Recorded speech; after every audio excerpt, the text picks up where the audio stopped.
kalau misalkan kita ke majelis ilmu Pak, terus kita ketiduran gitu Pak, itu masih bisa dapat pahala nggak sih Pak?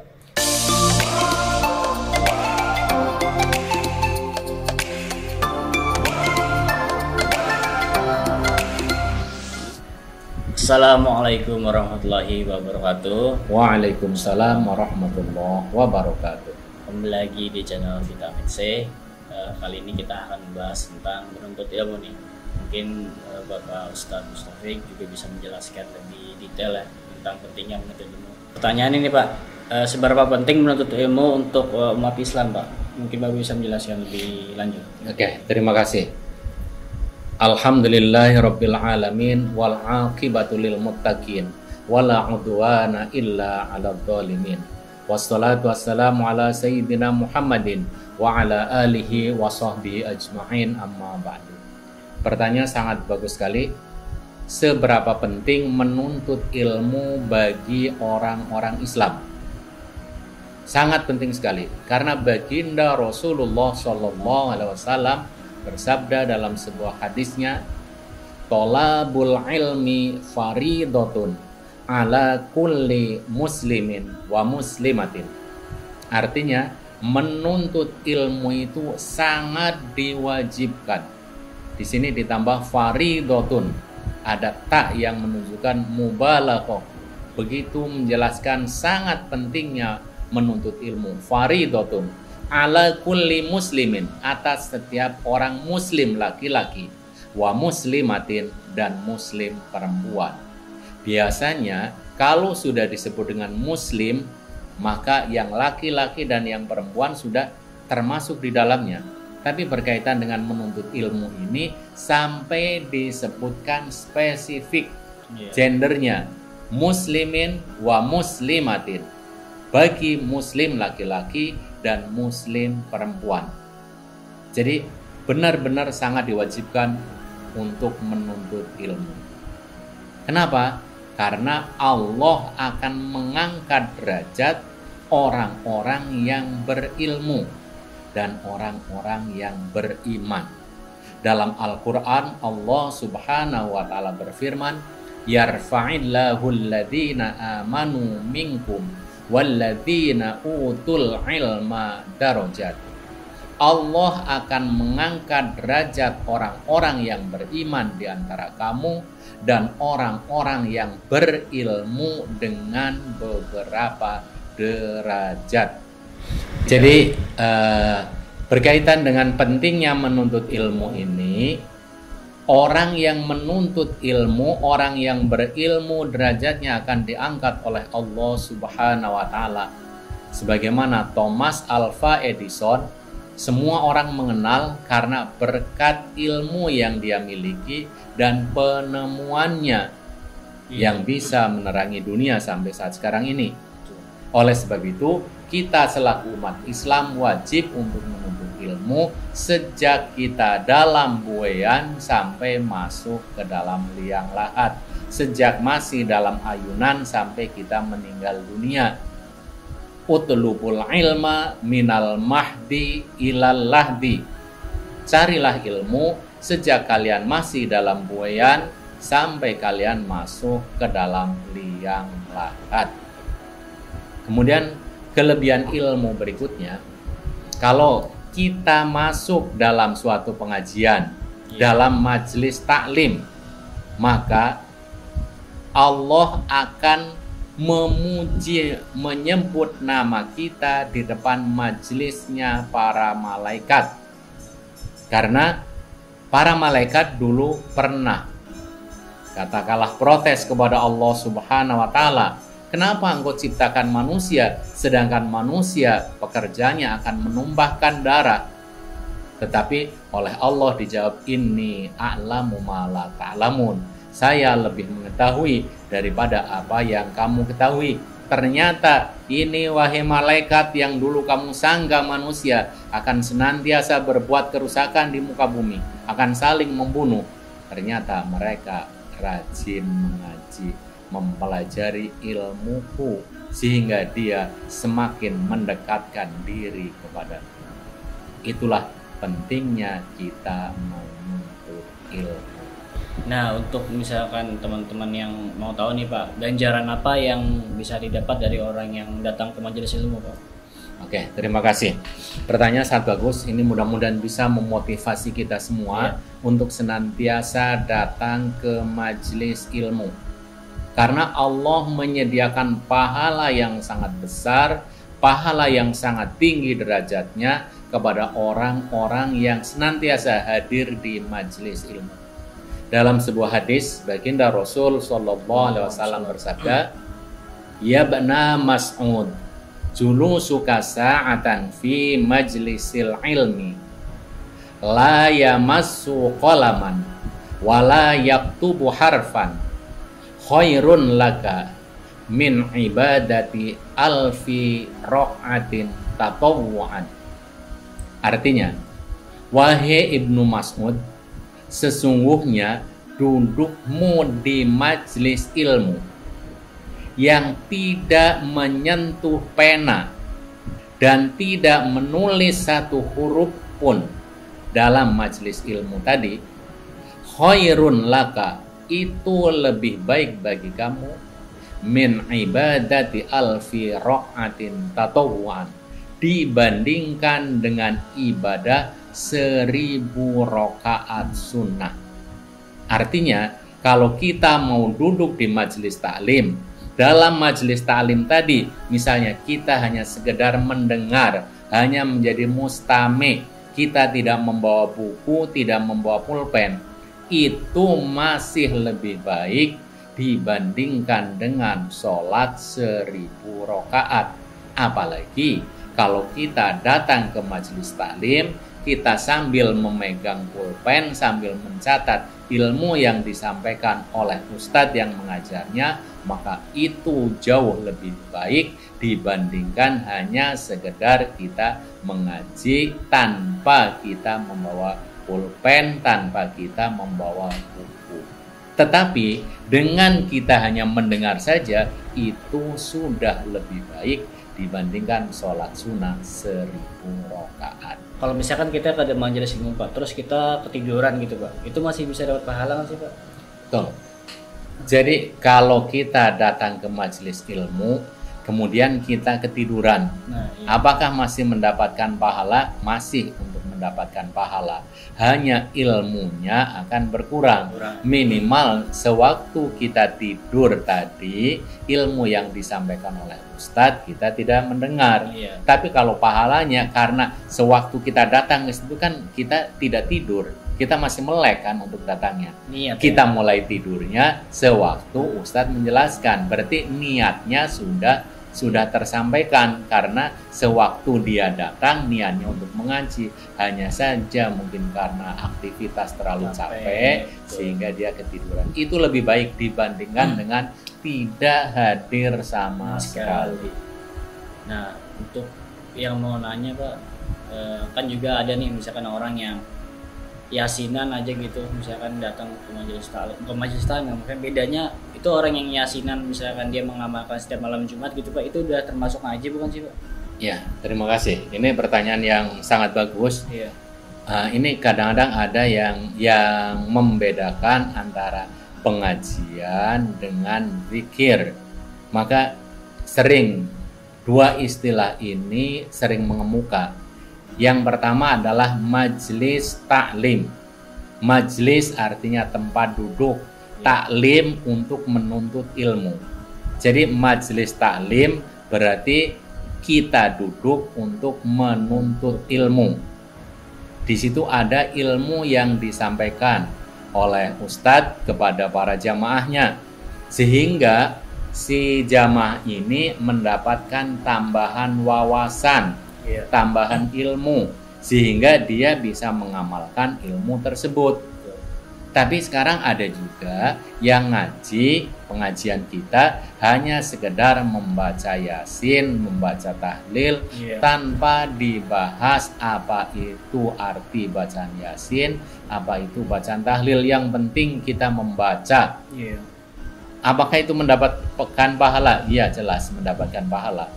Yang seperti itu bukan disebut dengan majelis taklim, tapi lebih tepat disebut dengan majelis zikir.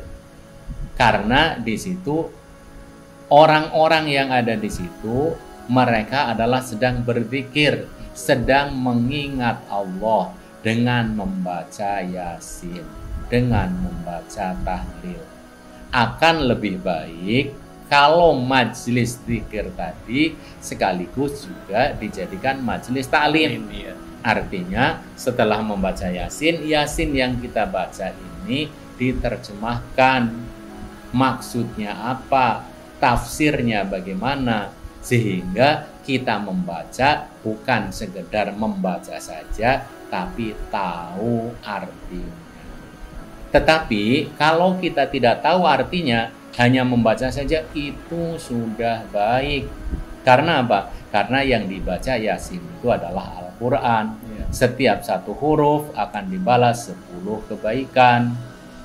Dan dalam surat Yasin itu ada 83 ayat. Berapa hurufnya? Ribuan kali dengan 10. Berarti sangat banyak sekali pahalanya.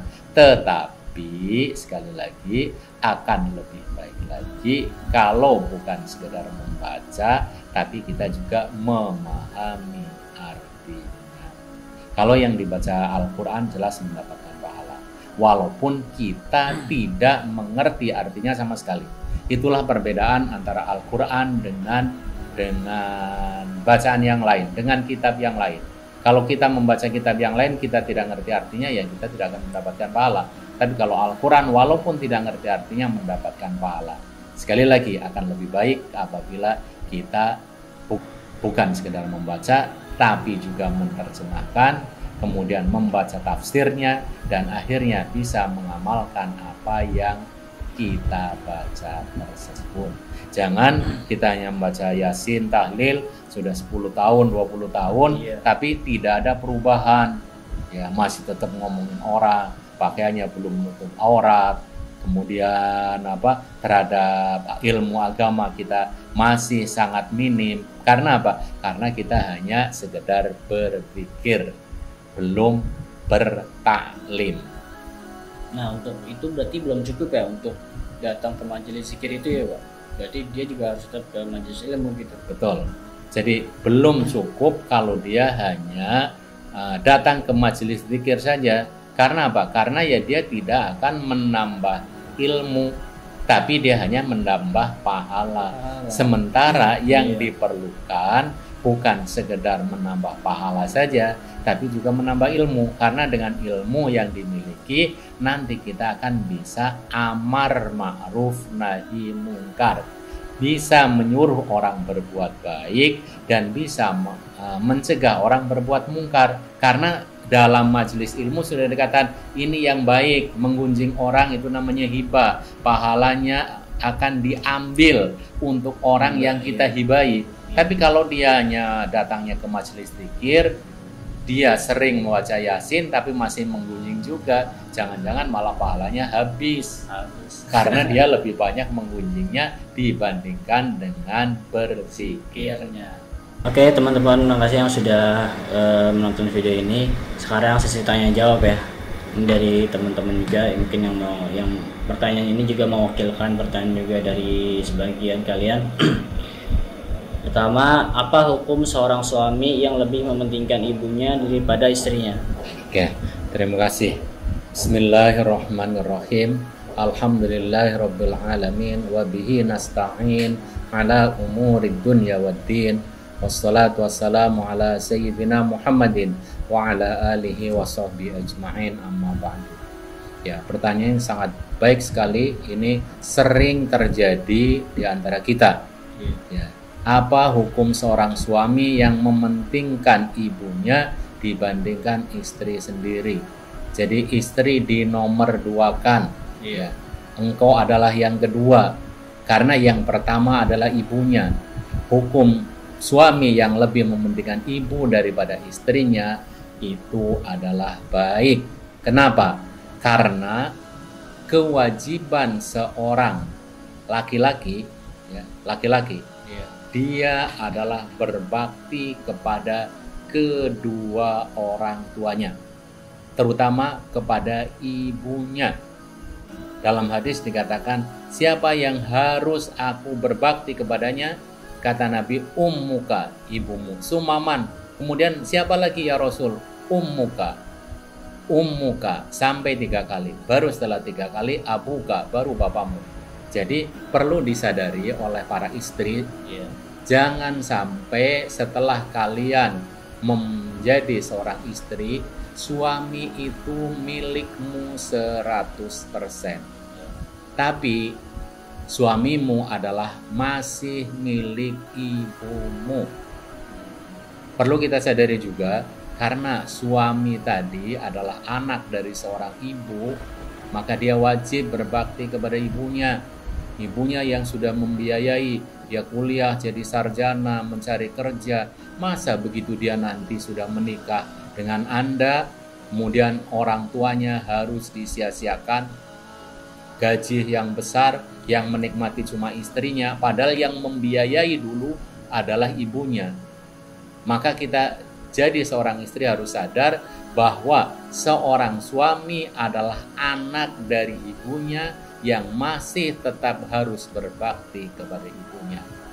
Tapi bagi para suami, walaupun kalian tetap wajib untuk berbakti kepada ibu, jangan juga menyakiti istri.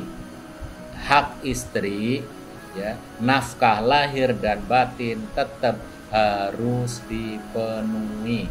Jangan kita ingin untuk membahagiakan orang tua tapi menyakiti istri, itu juga salah. Jadi orang tua mempunyai hak, istri juga mempunyai hak. Maka pandai-pandailah kita menempatkan diri supaya orang tua merasa bahagia, istri Anda juga merasa bahagia. Nah, pertanyaan kedua nih yang masih berkaitan juga dengan hubungan rumah tangga. Apa hukum seorang istri yang lebih mementingkan ibunya daripada suaminya? Terima kasih. Ini pertanyaan juga yang baik sekali karena sering juga terjadi, sama dengan pertanyaan yang pertama tadi. Seorang istri yang lebih mementingkan ibunya dibandingkan suaminya. Ini kebalikan yang tadi. Seorang laki-laki walaupun dia sudah beristri, maka dia masih milik ibunya.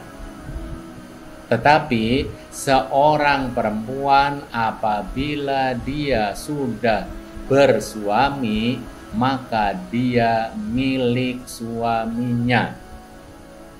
Karena dia sudah dipinang, kemudian sudah dinikahi, maka kewajiban taat tadi taat kepada suaminya. Tapi bagi para suami, tentunya bagi para suami yang soleh, tentu dia tidak akan mempertentangkan antara ibu dengan antara ibu mertua dengan anak. Tentunya dia masih bisa untuk agar si istri ini masih tetap baik kepada ibunya dan juga baik kepada suaminya. Jangan mentang-mentang kamu sudah menjadi istri saya, sekarang kamu tidak boleh pulang lagi kepada orang tuamu. Kamu harus ngikutin saya terus. Ya. Nanti hubungan silaturahmi dengan orang tuanya akan terputus. Oleh sebab itu, seorang suami seharusnya dia berlaku bijak, karena orang tua dan mertua pada hakikatnya adalah sama, yaitu orang tua juga. Dalam Islam kita kenal ada 3 orang tua. 1, alladzi waladatka, yang melahirkan kamu, yaitu ibu dan bapamu. Kamu lahir karena ada ibu bapak kamu, maka kamu bisa lahir. Maka itu orang tua wajib kamu hormati. Kemudian yang kedua, alladzi yumkihaka, yang telah menikahkan kamu, yaitu mertua.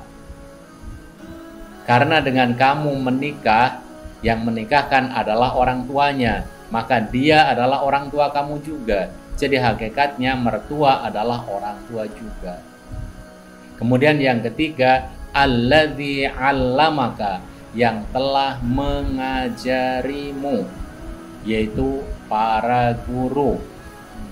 Jadi ada 3 orang tua yang dimiliki oleh seorang muslim, yaitu orang yang telah melahirkanmu, orang yang telah menikahkanmu, dan orang yang telah mengajarimu ilmu.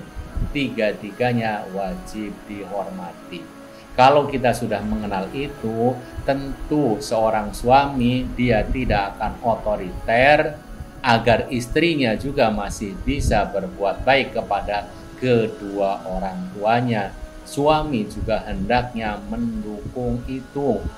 Tapi ingat, bagi seorang istri, sejak Anda menikah, maka kewajiban Anda yang pertama adalah taat kepada suami. Jadi prioritaskan suami terlebih dahulu. Kalau mau ke orang tua, misalnya suami dinas luar dan lain sebagainya, izinlah kepada suami supaya mendapatkan ridho dari suami. Jadi antara orang tua dengan suami tidak usah dipertentangkan, tapi kita bisa mengatur yang baik supaya kewajiban kepada suami bisa dilaksanakan, sementara kewajiban kepada orang tua juga tidak dilalaikan. Baik, makasih teman-teman yang sudah menonton video ini sampai habis. Kita juga bisa dapat kesimpulan ya, karena menuntut ilmu itu sangat penting untuk bagi kita seorang muslim sampai akhir hayat. Cukup sekian. Assalamualaikum warahmatullahi wabarakatuh. Waalaikumsalam.